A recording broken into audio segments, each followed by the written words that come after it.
and highly favored. But because his hope is in a political party, he feels disappointed. He feels like he can't move on in life. But if his hope is in Jesus, whichever political party is in power, because guess what? God's power is not limited by a political party.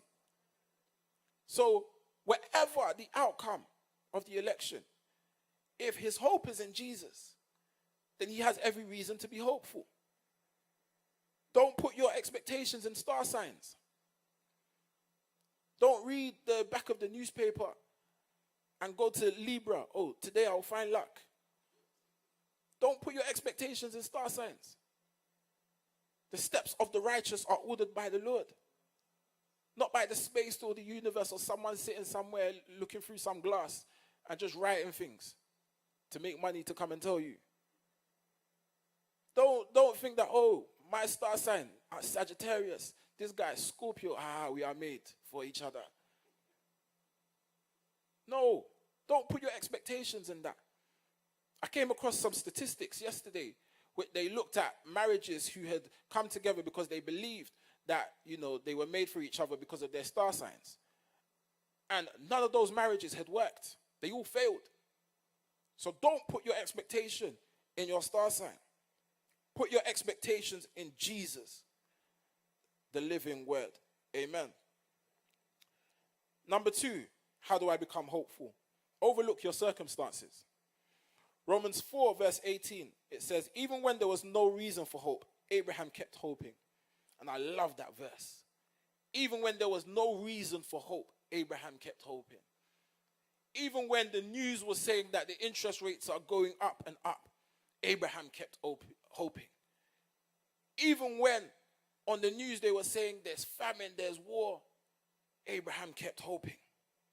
Believing that he would become the father of many nations. And then in verse 19 it goes to say, Abraham's faith did not weaken, even though at about 100 years of age, he figured his body was as good as dead, and so was Sarah's womb. So Abraham believed, he had hope that he would still have a child at 100 years of age, and his wife also being old. Still had hope. Abraham dwelt in the promised land in Canaan as a foreigner, but he remained hopeful that his descendants would inherit the land. So the land that God had promised to his descendants, Abraham didn't actually get to experience that land in full because he lived there as a foreigner. But he was still hopeful that the promise that God had given to him would be fulfilled. He wasn't looking at his circumstances. He wasn't looking at the situation now. Abraham kept hoping, even when there was no reason for hope. You see, God is not limited by your circumstances. God is not limited by what is going on today to determine your tomorrow. Your today doesn't determine your tomorrow. God is not limited by circumstances. Everything he has said in his word, as long as we have faith in it and we believe, it shall come to pass. Despite what is going on around you. If Psalm 91 says, with long life I will satisfy you, and that's what his word says, then irrespective of what's going on, irrespective of COVID, irrespective of monkeypox, irrespective of any generational curses where people in your family die by a certain age, his word says that with long life I will satisfy you. So we don't have to look at what's going on around us or the news. What we have to do is put our faith in Jesus and his word. We have to overlook our circumstances. Overlook our circumstances. If Philippians 4:19 says, he shall supply all your needs according to his riches in glory, not your riches, not your bank account, not your overdraft, his riches in glory. It means that irrespective of what the base rate for the Bank of England is, irrespective of the rate of inflation, God is still able to provide your needs according to his riches.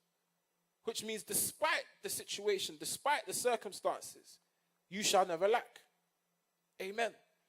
You shall be fruitful and you shall multiply.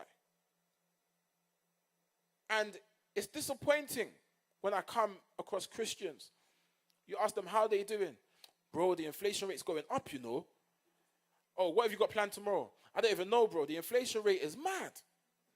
Everything is this inflation rate. And you're just living in fear. Even though we have the promises of God, who says that he will supply all our needs according to his riches in heaven. And you're still worrying. I'm not saying that we shouldn't be, informed, or we shouldn't acknowledge that there is an economic crisis. Yes, there is an economic crisis. But God is bigger than our economic crisis. God knew that at a point in time, Israel would experience famine. But what God did is that he sent Joseph there to be prime minister so that there will be provision for Israel. Because God knew what was about to come, but he made provision for his people as a result of this promise. So God has made provision for you despite this economic challenge.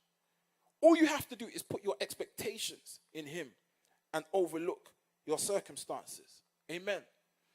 Even if the pressure is getting worse, even if the pressure is getting worse and the boys are giving up and the ladies are weeping